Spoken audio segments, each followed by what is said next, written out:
नमस्कार साथियों, एक बार फिर से स्वागत है आपका एक्सोर एजुकेशन पॉइंट पर। आज हम साइकोलॉजी के फिर से कुछ महत्वपूर्ण प्रश्नों को करने जा रहे हैं जो पिछले एग्जाम में आए हुए क्वेश्चन हैं। तो चलिए, सबसे पहला जो क्वेश्चन है वो हमारे सामने है कि बाल मनोविज्ञान का केंद्र बिंदु है। आपके सामने ऑप्शन दे रखी है: विद्यालय, शिक्षण प्रक्रिया, बालक या फिर अच्छा शिक्षक। इस प्रश्न को हम व्याख्या सहित करने वाले हैं, तो ज़्यादा से ज़्यादा कमेंट करते रहिए साथ में, और वीडियो को लाइक और चैनल को सब्सक्राइब करना ना भूलें। तो चलिए, इसका जो सही उत्तर क्या हो जाएगा, ऑप्शन नंबर सी इसका सही उत्तर हो जाएगा, बालक। यानी बाल मनोविज्ञान का केंद्र बिंदु है बालक। इसकी हम व्याख्या से संबंधित बात करें कि जैसे बाल मनोविज्ञान का मुख्य केंद्र बिंदु बालक ही होता है, क्योंकि इसके अंतर्गत बालक में हो रहे शारीरिक परिवर्तन, व्यवहारिक परिवर्तन का अध्ययन एवं परीक्षण किया जाता है, और उनके अनुसार ही उनके पाठ्यक्रम का निर्धारण किया जाता है ताकि उनका विकास सकारात्मक हो सके। अगला जो क्वेश्चन है, क्वेश्चन नंबर 2, कि बाल मनोविज्ञान के आधार पर कौन सा कथन सर्वोत्तम है। बाल मनोविज्ञान के आधार पर कौन सा कथन सर्वोत्तम है?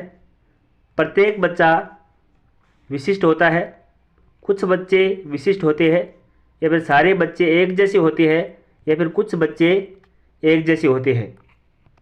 क्वेश्चन नंबर 2 का सही उत्तर क्या हो जाएगा? ऑप्शन नंबर ए, कि प्रत्येक बच्चा विशिष्ट होता है। बच्चे में कुछ ना कुछ, सभी में अलग अलग प्रकार की विशेषता होती है। अब इसे व्याख्या सहित पढ़ते हैं कि बाल मनोविज्ञान के अनुसार प्रत्येक बच्चा विशिष्ट होता है और प्रत्येक बच्चे के भिन्न भिन्न योग्यता व क्षमता प्रदर्शित करते हैं। अतः प्रत्येक बच्चे को ध्यान में रखकर शिक्षण अधिगम प्रक्रिया संचालित की जानी चाहिए।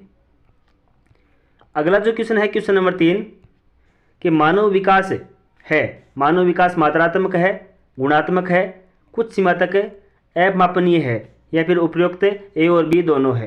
क्वेश्चन नंबर 3 का सही उत्तर क्या हो जाएगा कि मानव जो विकास है वह मात्रात्मक भी है, गुणात्मक भी है। तो ऑप्शन नंबर डी इसका सही उत्तर हो जाएगा, उपयुक्त ए और बी दोनों।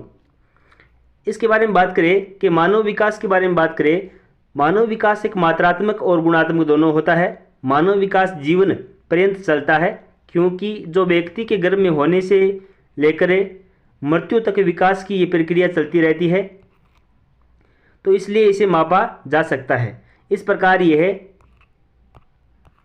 प्रकार से ये जो मात्रात्मक है और साथ ही ये गुणात्मक भी है, क्योंकि वृद्धि के रुकने के बाद भी ये कई चीज़ों में परिवर्तन होता रहता है। अगला जो क्वेश्चन है हमारे सामने, कि 1882 ईस्वी में किस मनोवैज्ञानिक द्वारा लंदन में मानवीय विषमताओं का अध्ययन करने के लिए प्रयोगशाला का निर्माण किया गया है? किस वैज्ञानिक के द्वारा? आपके सामने ऑप्शन दे रखे हैं: गाल्टन के द्वारा, अल्फ्रेड बिने के द्वारा, वुडवर्थ के द्वारा, या फिर केटल के द्वारा। क्वेश्चन नंबर 4 का सही उत्तर क्या हो जाएगा? ऑप्शन नंबर बी, अल्फ्रेड के द्वारा। अब इसे मनोविज्ञान के जो लंदन में जो किया गया था उसके बारे में थोड़ा सा विस्तार से पढ़ते हैं।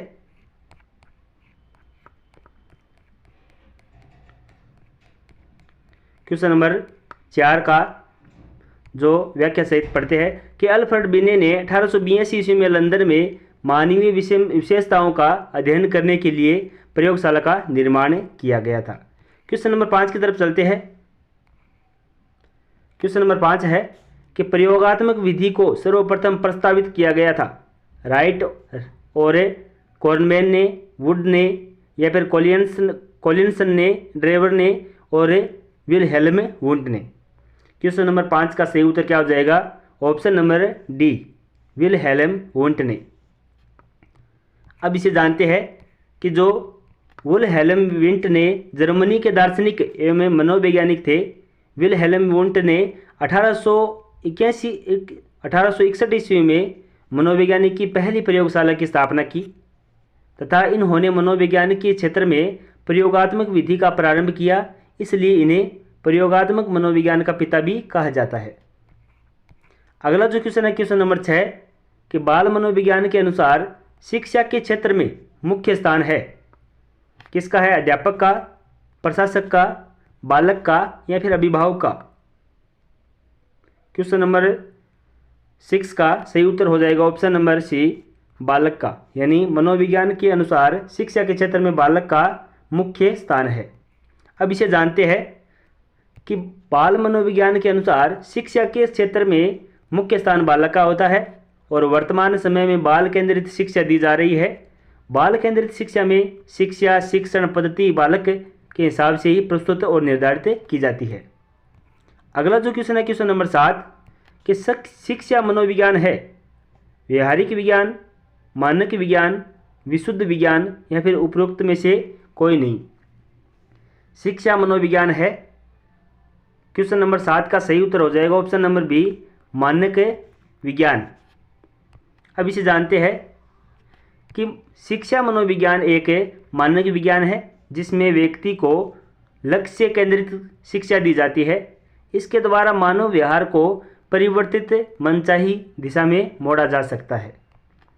चलिए साथियों, अगला जो क्वेश्चन है आपकी स्क्रीन पर, क्वेश्चन नंबर 8, मानव विकास को क्षेत्रों में विभाजित किया जाता है। कौन से क्षेत्रों में विभाजित किया जाता है?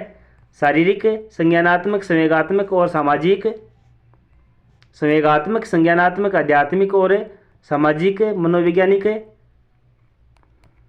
अन्य जो कौन कौन से सिद्धांत है जैसे या फिर मनोवैज्ञानिक, संज्ञानात्मक, संवेगात्मक और सामाजिक, या फिर शारीरिक, आध्यात्मिक, संज्ञानात्मक और सामाजिक। तो इसका जो सही उत्तर क्या हो जाएगा? ऑप्शन नंबर ए इसका सही उत्तर हो जाएगा। चलिए साथियों, क्वेश्चन नंबर 9 की तरफ चलते हैं। अगला क्वेश्चन है कि प्रारंभ में आत्मा का प्रयोग किस शास्त्र में किया गया था? आत्मा का जो प्रयोग है वो किस शास्त्र में किया गया था? शिक्षा शास्त्र में, समाजशास्त्र में, दर्शन शास्त्र में या फिर अर्थशास्त्र में?